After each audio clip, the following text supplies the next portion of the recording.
जो आरोप रानी के ऊपर लगे होते हैं वो पिंकी को पूरी तरीके से एक्सपोज कर देती है और चीजें तो कॉम्प्लिकेटेड तब बन जाती है जब कहीं ना कहीं अब रानी की फैमिली भी दिग्विजय पे शक करने लगते हैं और यही तमाशा आगे जाकर के बहुत ही ज्यादा कॉम्प्लिकेटेड लेकिन सच में काफी मजेदार हो जाती है। तो यार बात करें एपिसोड की स्टार्टिंग की, तो एपिसोड की स्टार्टिंग रानी की फैमिली से होती है। अब यहाँ पे तो जब घर वालों को शक होता है कि दिग्विजय के साथ में कोई अफेयर चल रहा है रानी का, तो वो लोग इस चीज को पकड़ने की पूरी कोशिश करते हैं। लेकिन रानी की भाभी को भी शक हो जाता है कि इस घर में एक और औरत है, नाम है नेहा, जो जानबूझ करके सबको मैनिपुलेट कर रही होती है ताकि वो लोग रानी को गलत साबित कर दे और रानी यहीं पे रुक जाए हमेशा हमेशा के लिए और ये घर से बाहर भी ना जाए और इसकी शादी हो जाए। हालांकि इस चीज को जानने के बाद में कहने को भाभी को बहुत बुरा लगता है और वो फैसला करती है कि वो कुछ ऐसे हिंट देगी जिससे रानी देखते ही यहाँ से तुरंत चली जाएगी और रानी को भी बाद में समझ में आ जाता है। तो वो दिग्विजय को लेकर के यहाँ से जल्द ही निकल जाती है परमिशन लेकर के कि इसे गुजरात भी जाना है, इसे अहमदाबाद भी जाना है। और हालांकि ये अहमदाबाद जा रही है, इस चीज को जानने के बाद में दिग्विजय भी बहुत खुश होता है कि फाइनली क्या तुम वहां आ रही हो।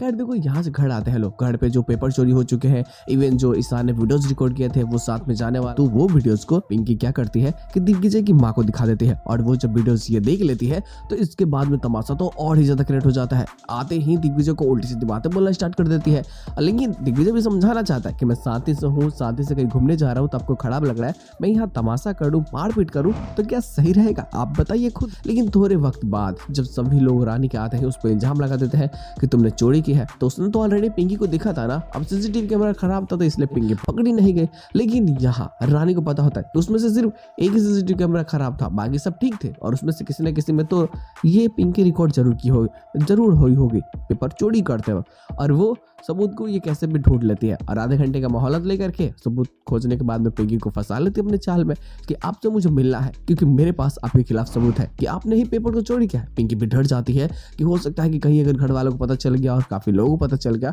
तो इसकी तो इज्जत गई, मतलब पूरी तरीके से धज्जियां उड़ जाएगी और कहने के ये सारी चीजों के कारण दिगू की फैमिली परेशान हो। बाद में रानी जा करके पिंकी को ही दिखा देती है कि अब खुद ही देख लो, तुम चुपचाप पेपर को लेकर के वापस जाओ, नहीं तो फिर आगे तुम समझ सकते हो ना मैं क्या करूंगी। और फाइनली पेपर मिल जाता है। जब पेपर मिलता है तो वो पिंकी का तो नाम नहीं लेती बल्कि वो ये बता देती है कि घर का ही कोई सदस्य जो जानबूझ करके ये सिर्फ और सिर्फ परेशान करने के लिए किया है, तो अब आप छोड़ दीजिए उसे, आप अपने काम पे फोकस कीजिए और पेपर को संभाल कर रखिए। हालांकि यहाँ पे दिग्विजय को लगता है कि भाई ये कितनी अच्छी लड़की यार, आधे घंटे में ही इसने पेपर खोज के ला दिया, ये लड़की वाकई में कमाल है। आधे घंटे में तो मेरा कपड़ा नहीं मिलता कि कहाँ पे क्या है, कौन सा सामान कहाँ पे, ये लड़की इतनी अच्छी है। लेकिन घर वाले सोचते हैं कि इसने तो 12th पास किया है और दिग्विजय तो इतना बड़ा आदमी है तो उस लड़की से शादी, प्यार तो क्या सोच रहा है, तेरे पे उल्टे सीधा केस बन जाएंगे। अपने काम पे फोकस रख दीजिए, तू उस पे फोकस मत कर। लेकिन प्यार तो इससे हो चुका है, अब प्यार हो गया है तो वो कहता है ना कि प्यार किया तो डरना क्या, तो प्यार हो गया है तब इसे निभाना है कैसे भी करके। तो इस चीज के लिए वो कोशिश करता है कि कोई लफड़ा ना हो, लेकिन लफड़ा होगा कैसे नहीं, नारायणी और रानी की जो बीच की केमिस्ट्री है ना वो तो आगे जाकर के स्टोरी को और ज्यादा इंटरेस्टिंग और काफी मजेदार बनाने वाली है, तो मजा आएगा। खैर देखो गुरु लोग, इसके साथ एपिसोड की एंडिंग करते जाते हैं, पर आने वाले एपिसोड और ज्यादा मजेदार होगी क्योंकि भाई रानी को उसको शादी से लेकर के भागना है और ये चीज है दिग्विजय ही कर सकता है क्योंकि एंगर इशू इसके अंदर है ना, तो बवाल होगा, मजा भी आएगा। तो बस यार आज का एपिसोड इतना ही, हम मिलते हैं बहुत जल्दी किसी नए वीडियो के साथ में, तब तक के लिए बाय। लेकिन दुश्मन तो पिंकी बनी चुकी है, तो प्रॉब्लम्स क्रिएट करने में पिंकी अब नंबर 1 होगी। कोई तो होनी चाहिए ना जो खिलाफ खड़ा हो, सब लोग सपोर्ट ही करेंगे तो मजा नहीं आएगा।